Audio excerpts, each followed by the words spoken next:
This is a warm-up I do every time before a workout. Take the band, pull it apart, step back. At the same side I'm pulling at it. Notice my shoulders are doing the pulling and not my elbows. Do about 4 or 5 back on each side. Then I step back and I turn away from the back leg. And as I pull, I do a little bit of a lunge. Do about 5 on each side. Pull.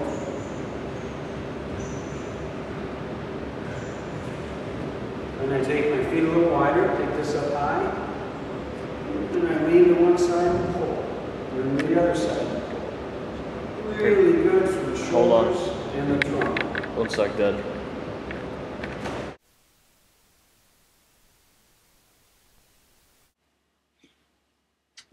Добрый день. That is good morning in Russian. Or if you also want to greet somebody, it's привет. If you want to say hello or hey. And hello to an elder is здравствуйте. Let's get started. Alright, I got my lucky hat. I got my good computer. I got my Jake shirt. And this is my second outside event requirement for the ecosystem semester. And this was a talk by Sandra Landerview. So let's go down the list of questions to summarize up this event. 1, who, what, where, when, why, how was this presented? It was Sandra Landerview, who is Mr. Bernier's instructor and the dean of the ASU School of Sustainability. He is a very knowledgeable person, an amazing speaker. I was at the Tempe Center for the Arts on November 14th, I believe. Yeah, November 14th, and somewhere in the evening. And the way it was presented, it was a talk. It was a straight-up talk. I don't think he moved much at all once he got into it. And there was a small slideshow presentation, but it wasn't super helpful.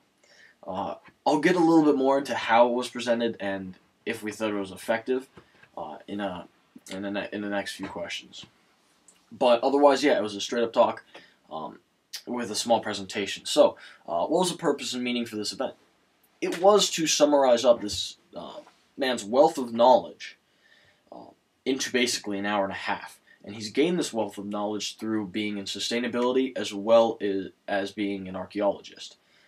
He basically went through and he said, this is socially what humans have been through for the past, for all of human existence.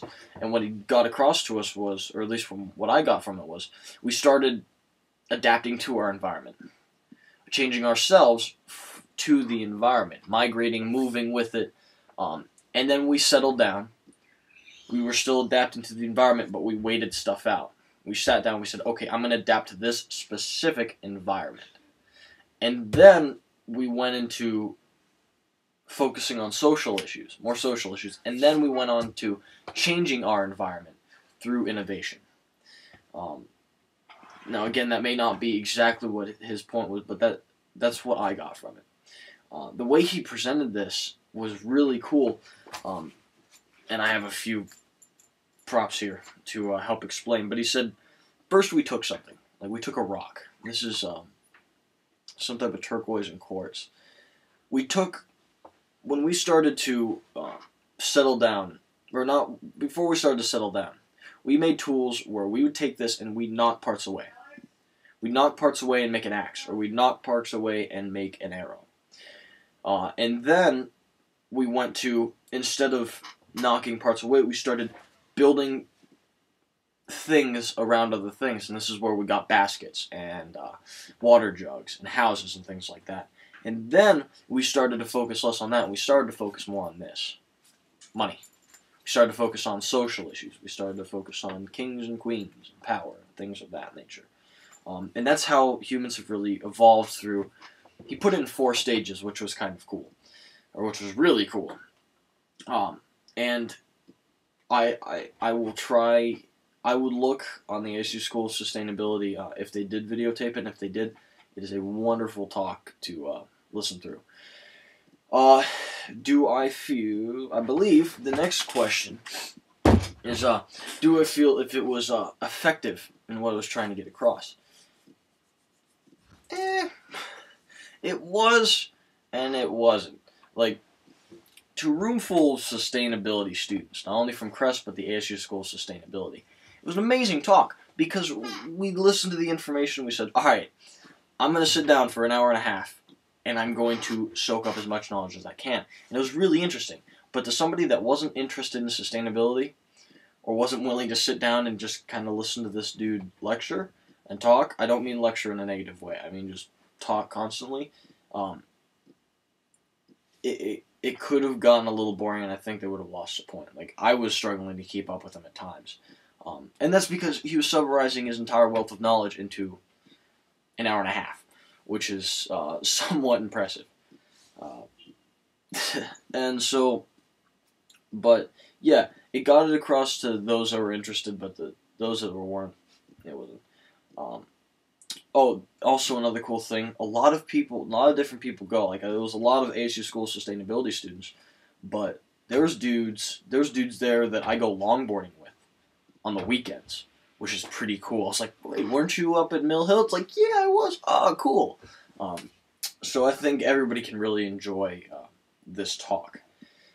Lastly, what am I bringing back to Crest that will help the program grow? One of his big things that he was saying, it would almost be useful if we slowed down our innovation.